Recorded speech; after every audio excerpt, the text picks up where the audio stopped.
একটা ছেলে মানুষ হয়ে তোমার যদি কনফিডেন্স না থাকে তাহলে তুমি জায়গায় জায়গায় ধরা খাবে। এই দুনিয়া অনেক কঠিন বস, এখানে দুর্বলদের কোনো জায়গা নাই। তুমি যদি জীবনে কিছু করতে না পারো কেউ তোমাকে দাম দিবে না। তোমাকে নিজের ভ্যালু ক্রিয়েট করে নিতে হবে, নিজের একটা পজিশন ক্রিয়েট করে নিতে হবে। কেউ তোমাকে হেল্প করবে না বস। তুমি খুব বিপদে পড়লে দেখবে আশপাশের মানুষগুলো সব একে একে গায়েব হয়ে গেছে। এইরকম সময়গুলাতেই মানুষ নষ্ট হয়ে যায়, ভুল পথে চলে যায়, কারণ তাদের নিজের উপর বিশ্বাসটাই শেষ হয়ে যায়। আমার যদি সবসময় নিজেকে ছোট মনে হয় তাহলে আমি কিভাবে কিছু করতে পারবো জীবনে? আরে আমি যদি নিজেকেই নিজে বিলিভ না করতে পারি তাহলে অন্য কেউ কেন আমাকে বিলিভ করবে? আমি যদি নিজেকে রেসপেক্ট না করি তাহলে এই দুনিয়া আমাকে কেন রেসপেক্ট দিবে? আমরা লাইফ নিয়ে এত ডিপ্রেসড কেন বলো তো? কারণ আমাদের কনফিডেন্স নাই। Your confidence is your crown. আমার কাহিনী শোনো বস। ছোটবেলা থেকেই আমি চরম লেভেলের ইন্ট্রোভার্ট ছিলাম। রাস্তায় কোনো ফ্রেন্ডের সাথে দেখা হইলে আমি সাইডে কাটে পড়তাম, কারণ দেখা হইলে তার সাথে কথা বলতে হবে। আবার ধরো ক্লাসে স্যার একটা কোশ্চেন আস্ক করলো, আমি ওই কোশ্চেনের অ্যান্সার কিন্তু জানি, এখন আমি দাঁড়ায় যে স্যারকে অ্যান্সারটা বলবো সেই কনফিডেন্স আমার নাই। ইভেন আমি কারোর সাথে ফোনেও কথা বলতে পারতাম না। ক্লাস 6 এর পরে আমার ওয়েট অনেক বাড়তে শুরু করে, সো আমি আমার লুকস নিয়েও অনেক প্যারা খাইতাম। মানুষের সাথে একদম কমিউনিকেট করতে পারতাম না, সব সময় একা একা থাকতাম। কিন্তু বস,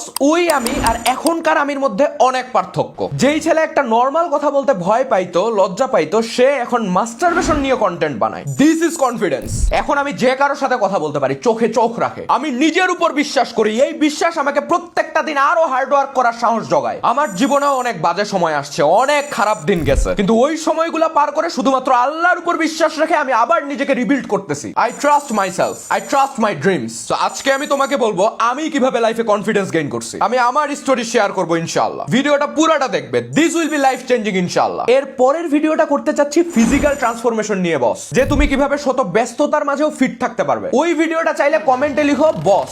আজকে আমি তোমাকে 5টা প্রিন্সিপাল বলবো যেগুলো অ্যাপ্লাই করলে তুমি মারাত্মক লেভেলের কনফিডেন্স গেইন করতে পারবে ইনশাআল্লাহ। Principal 1, spiritual strength. আমাদের মেইন সমস্যা হলো আমরা অনেক ভয় পাই। এক্সামে ভালো রেজাল্ট করতে পারবো কিনা একটা ভয়, ভালো একটা জব পাবো কিনা একটা ভয়, জীবনে কিছু করতে পারবো কিনা এরকম অনেক ভয় আমাদের কনফিডেন্স নষ্ট করে দেয়। ছোটবেলা থেকেই আমাদেরকে অনেক ভয় দেখায় বড় করা হয়েছে। সব কিছুর ধরা বাঁধা নিয়ম, নিয়মের বাইরে গেলেই ঝামেলা। কিন্তু বস, মানুষকে আল্লাহ একটা মুক্ত চিন্তা শক্তি দিছে। আমরা সবাই কিছু না কিছুতে ভালো, শুধু আত্মবিশ্বাসের অভাবে আমরা নিজেদেরকে এক্সপ্রেস করতে পারি না। এই যে তোমার সবকিছু নিয়ে একটা ভয় কাজ করে, এই ভয়কে জয় করতে পারলেই খেলা হয়ে যাবে বস। ভয়কে জয় করার সর্বশ্রেষ্ঠ উপায় হলো দুনিয়ার সব ভয় বাদ দিয়ে দাও। ভয় করো একমাত্র আল্লাহ রাব্বুল আলামিনকে। সিস্টেমের গোলামি করা বাদ দাও, কারণ তুমি একমাত্র তোমার সৃষ্টিকর্তার গোলাম। আমরা ভাবি এই এক্সাম, মার্ক, রেজাল্ট, ভার্সিটি আমাদের ভাগ্য নির্ধারণ করবে। সো রেজাল্ট খারাপ হইলে তুমি ডিপ্রেসড হয়ে যাও, এক্সাম ভালো না হইলে তোমার কনফিডেন্স লো হয়ে যায়। কিন্তু বস, তুমি যখন বুঝবে যে তোমার একমাত্র অথরিটি আল্লাহ রাব্বুল আলামিন, তুমি কোনো প্যারাই খাবে না। তোমার রিজিকের জন্য দুশ্চিন্তায় থাকতে হবে না, কারণ আল্লাহ সর্বশ্রেষ্ঠ রিজিক দাতা। তোমার মধ্যে একা হয়ে যাওয়ার ভয় থাকবে না, কারণ তুমি জানো আল্লাহ সব সময় আছেন তোমার সাথে। তুমি ব্যর্থ হওয়ার ভয় পাবে না, কারণ তুমি জানো আল্লাহ তোমার প্রতিটা এফোর্ট দেখতেছেন। তিনি তোমাকে কখনো নিরাশ করবেন না। এই বিশ্বাসটা খুব ইম্পর্টেন্ট বস।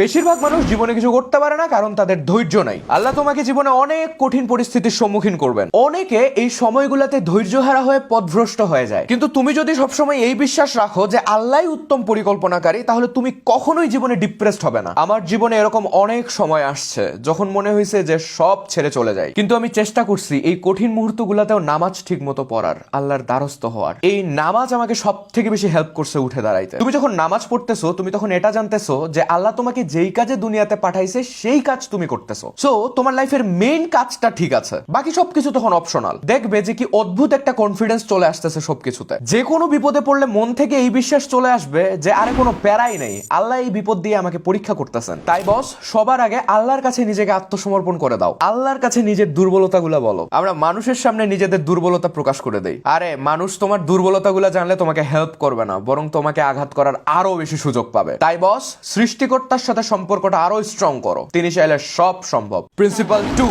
Value yourself. আমাদের মেইন সমস্যা হইলো আমাদের চিন্তা ভাবনা অনেক নেগেটিভ। আমরা নিজেদেরকে অনেক ছোট ভাবি, আমরা নিজেদেরকে নিয়ে ডাউটফুল থাকি। ধরো তুমি একটা কাজ শুরুই করো নাই, কিন্তু তোমার মনে হচ্ছে যে তুমি পারবে না, তার মানে একটা কাজ শুরু করার আগেই তুমি হার মানে নিচ্ছ। তুমি নিজেরাই নিজে কনভিন্স করতেছো যে তুমি পারবে না। এই সেলফ ডাউট তোমার স্বপ্নগুলোকে নষ্ট করে দিবে বস। তুমি যদি এটা চিন্তা করো যে তোমার ভাগ্যটাই খারাপ, তাহলে তোমার ব্রেইন তোমাকে 100টা ঘটনা দেখাবে যে দেখ তোর সাথে সবসময় খারাপই হয়। তুমি যদি ভাবো যে তুমি খুব এভারেজ একটা মানুষ, প্রতিটা কাজ তুমি করবে একজন এভারেজ মানুষ হিসাবে। কিন্তু বস, তুমি যখন এইসব আলতু ফালতু আলাপ বাদ দিয়ে জাস্ট একটা কথা নিজেকে বলবে যে আমি পারবো, বিশ্বাস করো এই গোটা দুনিয়া তোমার হয়ে কাজ করবে। এই যে যখন আমি নিজেকে বারবার বলতেছি যে আমি পারবো, তখন আমি শুধু ওই কাজটাতে ফোকাস করতেছি, বাকি সবকিছু আমার কাছে অপশনাল। তুমি যখন একটা পজিটিভ মাইন্ডসেট নিয়ে কাজ শুরু করবে, তোমার ব্রেন তোমাকে ফুল সাপোর্ট দিবে। তুমি যখন মনে করবে যে তুমি বস, তোমার চাল চলন, কথাবার্তা সব চেঞ্জ হয়ে যাবে। তুমি যখন ট্রুলি বিলিভ করবে যে তুমি অনেক সাকসেসফুল কেউ হবে, তোমার প্রতিটা কাজে পরিবর্তন আসবে, তোমার অভ্যাসগুলো চেঞ্জ হয়ে যাবে, কথাবার্তায় পরিবর্তন আসবে।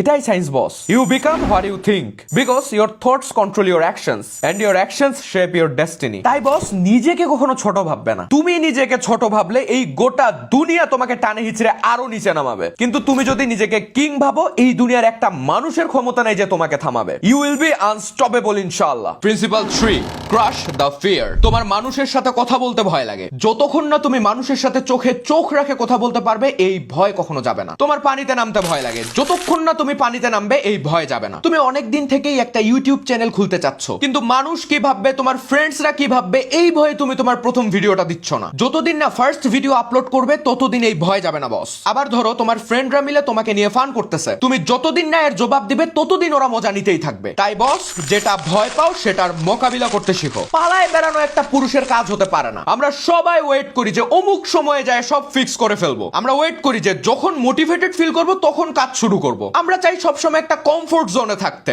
ব্রেইন আমাদেরকে বলে যে কি দরকার এত প্যারা নেয়ার, কালকে থেকে শুরু কর। ওই কাল আর কখনো আসে না। যেই কাজ তুমি জীবনেও করো নাই, সেটা যখন করে ফেলবে বস, তোমার ব্রেইন বুঝে যাবে যে তুমিও পারো। পরের বার যখন সেম কাজ করবে, তোমাকে আর প্যারা খাইতে হবে না। আজকে তোমার ভালো লাগতেছে, তুমি অনেক মোটিভেটেড হয়ে কাজ শুরু করলে, দ্যাটস অলরাইট। কিন্তু কালকে যখন তোমার কাজের মোটিভেশন থাকবে না, যখন শরীরটা আর কাজ করতে সায় দিবে না, যখন অনেক একা একা লাগবে তোমার, তবু যখন তুমি বলবে যে কি হয় হোক, আমি আমার কাজ করবো ইনশাআল্লাহ, that's the moment you earn greatness. তাই বস, জীবনের কঠিন সময়গুলোকে আল্লাহর তরফ থেকে নিয়ামত মনে করবে। এই সময়গুলাই তোমাকে সেরা একজন মানুষ হিসেবে গড়ে তুলবে। শুধু ধৈর্য ধরতে হবে বস। মনে রাখবে, তোমার প্রত্যেকটা এফোর্টের দাম আল্লাহ তাআলা তোমাকে দিবেন। তোমার কাজ হচ্ছে শুধু চেষ্টা করে যাওয়া। একবার, দুইবার, 100 বার। আমি একটা কাজ করব ভাবছি, মানে আমি এটা করবই, এর মাঝে আর অন্য কিছু আসবে না। আমি নামাজ শুরু করতে যাচ্ছি, এখন যেই ওয়াক্ত চলে, আমি সেই ওয়াক্তে নামাজ শুরু করব। আমি কালকের জন্য ওয়েট করব না। আমি জিমে জয়েন করব ভাবতেছি, আমি আজকেই যাই জিমে ভর্তি হব, নেক্সট মাসের 1 তারিখ থেকে না। আমি ভিডিও এডিটিং শেখা শুরু করব ভাবতেছি, আমার এক্সাম শেষ হবে, তারপরে যখন সময় পাবো তখন আমি এডিটিং শেখা শুরু করব না, আমি এখনই শুরু করব। তাই অজুহাত বানানো বন্ধ করো।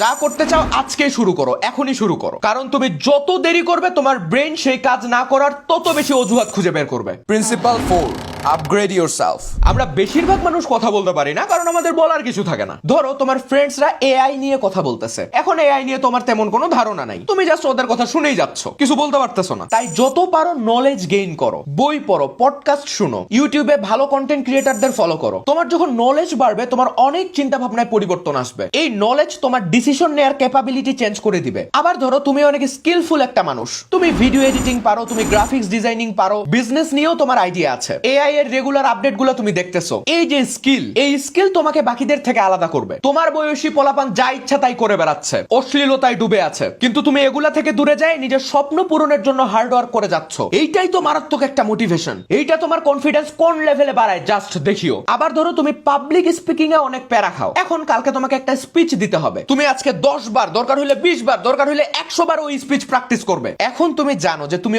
অলরেডি অনেকবার ট্রাই করছো, অনেকবার প্র্যাকটিস করছো। এই প্র্যাকটিসের মাধ্যমে তোমার নিজের উপর একটা ট্রাস্ট বিল্ড হয়ে যাবে ইনশাআল্লাহ। তুমি যখন স্টেজে দাঁড়াবে, তোমার মাথায় তখন এটা চলবে যে কালকে এই স্পিচ আমি 100 বার প্র্যাকটিস করছি, এখন আমার আর কোনো প্যারাই হবে না। যতবার প্র্যাকটিস করবে, তোমার ভয় তত কমবে বস। তাই যেটা পারো না, যেই কাজে তোমার ভয়, সেটা তুমি অসংখ্যবার প্র্যাকটিস করো। যত প্র্যাকটিস করবে, তত স্ট্রং হবে তোমার মাইন্ডসেট। পারফেকশন আসে প্র্যাকটিস থেকে। তোমাকে কোনো পারফেক্ট মোমেন্টের জন্য ওয়েট করতে হবে না। কালকে আমার একটা প্রেজেন্টেশন আছে, আজকে আমি যতবার পারা যায় প্র্যাকটিস করব। পারবো কি পারবো না এগুলা ভাবার সময় আমার নাই। যেতটুকু সময় আছে আমি শুধু প্র্যাকটিস করব, দ্যাটস ইট। তোমার উইকনেস গুলা একমাত্র তুমি জানো বস। এই উইকনেস গুলাকে তোমাকে স্ট্রেংথে কনভার্ট করতে হবে প্র্যাকটিসের মাধ্যমে। তুমি নিজেকে এইটা বলো যে আমি অমুক কাজ পারি না, কিন্তু আমি প্র্যাকটিস করতে থাকবো। যতক্ষণ না আমি একটা লেভেলে যাই, আমি প্র্যাকটিস করতেই থাকবো।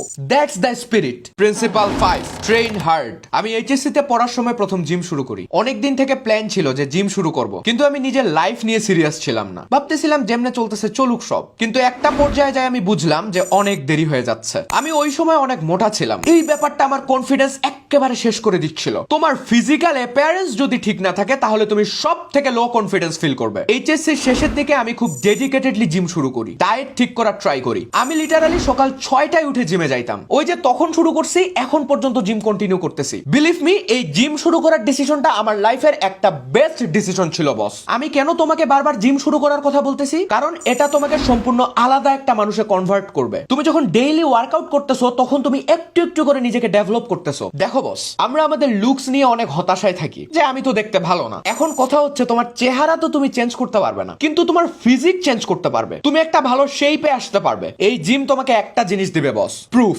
এই প্রুফ যে তোমার মধ্যেও চেঞ্জ হওয়ার পটেনশিয়াল আছে। এই প্রুফ যে তুমি তোমার শরীরটাকে কন্ট্রোল করতে পারো। এই প্রুফ যে তুমি প্রতিদিন পেইন টলারেট করতে পারো। আর 10 জনের থেকে আমার চেহারা ভালো না, কিন্তু আমি আর 10 জনের থেকে পাওয়ারফুল। That's it. শেষে বলবো, কখনো হতাশ হবে না বস। জীবন অনেক সুন্দর, তোমাকে শুধু চেষ্টা করে যেতে হবে। তুমি চেষ্টা করো প্রতিদিন নিজেকে ছাড়িয়ে যাওয়ার। তুমি চেষ্টা করো প্রতিদিন একটা ডিসিপ্লিনের মধ্যে থাকার। আর সবকিছুর ঊর্ধ্বে সবসময় বিশ্বাস রাখবে আল্লাহ রাব্বুল আলামিনের উপর। তুমি যদি চেষ্টা করো, এর ফল আল্লাহ রাব্বুল আলামিন অবশ্যই তোমাকে দিবেন। আল্লাহ হাফেজ।